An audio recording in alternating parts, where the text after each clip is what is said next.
Ôi, mùa hè đến lươi rồi em ơi.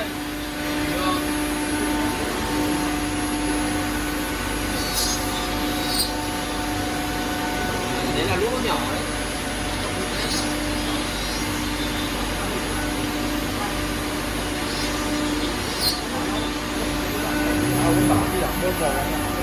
Hả? Cái này là tự động 8 tiếng nó bơm một lần, hoặc là mỗi lần mình mở máy lên nó sẽ tự bơm.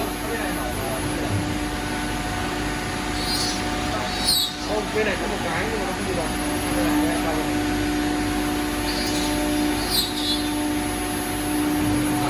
Còn máy này đâu bảo anh chẳng vậy. Tự động bằng cơm.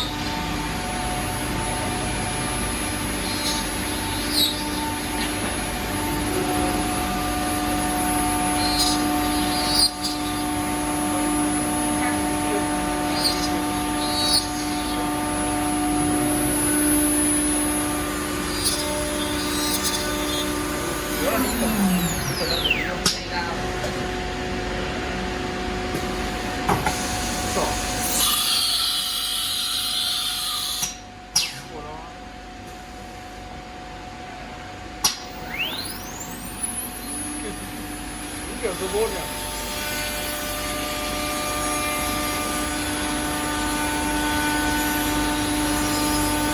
Xe là này. Cho chậm lại đi, con dao này dao ba nó hơi yếu. Cho chậm lại đi. Cho chậm lại, cho chậm tốc độ.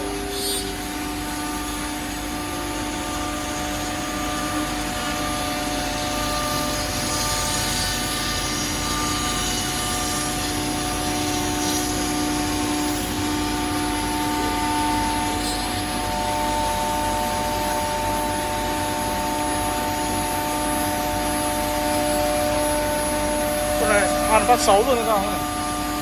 Ủa?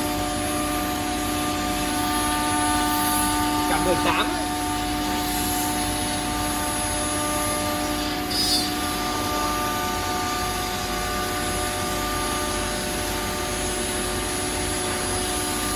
Thế mà cái dao này là có tự ra rồi. Đúng. Mình giờ cả mình xếp ở đâu là nó tự chạy nó nhặt ở đây luôn. Đúng rồi. Ngon nhỉ.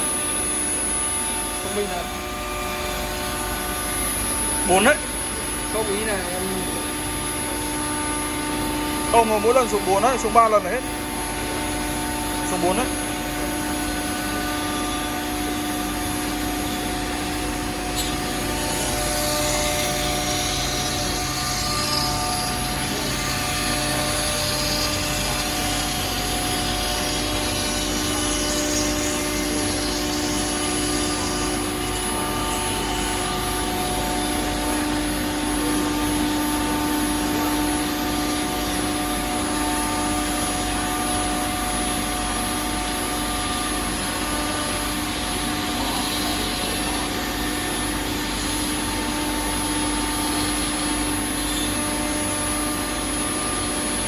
Này lắp hệ thống hút bụi vào, không bụi lắm.